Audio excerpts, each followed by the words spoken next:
Mon grand-père s'est attaché à bâtir, à mettre toute son énergie pour faire une France forte, qui est une voix puissante sur la scène internationale. Et compagnie, oui, exactement, et assurer l'indépendance de la France d'un point de vue, je dirais, stratégique que civil avec le nucléaire.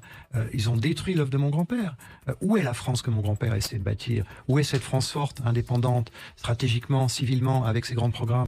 Où est la France crédible avec sa voix qui portait sur la scène internationale? Où est la France en tant que véritable contrepartie qui peut offrir des garanties dans le cadre de conflits comme celui qui nous occupe? Heureusement, on arrive maintenant à une prise de conscience des réalités. Le général de Gaulle disait que la politique, c'est une affaire de réalité. Le Covid a révélé beaucoup de choses. Dans quel sens? Sur la capacité du gouvernement Macron, des gouvernements Macron à gérer la crise, les masques qu'on avait revendus qu'il fallait racheter en catastrophe.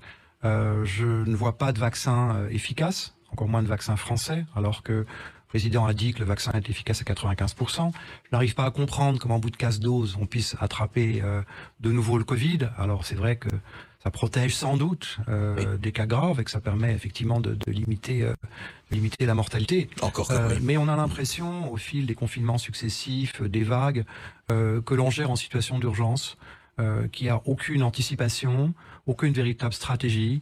Et maintenant, la guerre en Ukraine arrive à point nommé pour dire, ma foi, on vous a plongé dans une situation financière catastrophique. On n'a pas fait ce qu'il fallait pour maintenir la compétitivité des entreprises, pour soutenir les industries en France. La réforme des retraites, on est dans un déséquilibre que paieront les générations futures. Et on gère en urgence. On gère en urgence avec une communication qui varie aussi un peu en fonction des événements. Et je pense que les Français ont plus que jamais besoin d'honnêteté dans le débat, de vision claire, de plans stratégiques pour leur assurer un avenir, une continuité et de faire en sorte que la France retrouve sa position dominante à l'international, sur les marchés et également qu'on donne aux Français des garanties, un minimum et une sécurité dans la vie de tous les jours. Et ça vous paraît possible de retrouver une position dominante? Avec une véritable volonté politique, oui. Avec une véritable stratégie, oui. Avec un véritable retour de la France au plan international dans sa diplomatie, oui.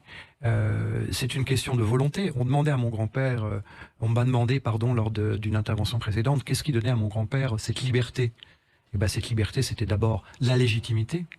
Je pense que mon grand-père, vous le savez, ne serait jamais maintenu avec une majorité très relative.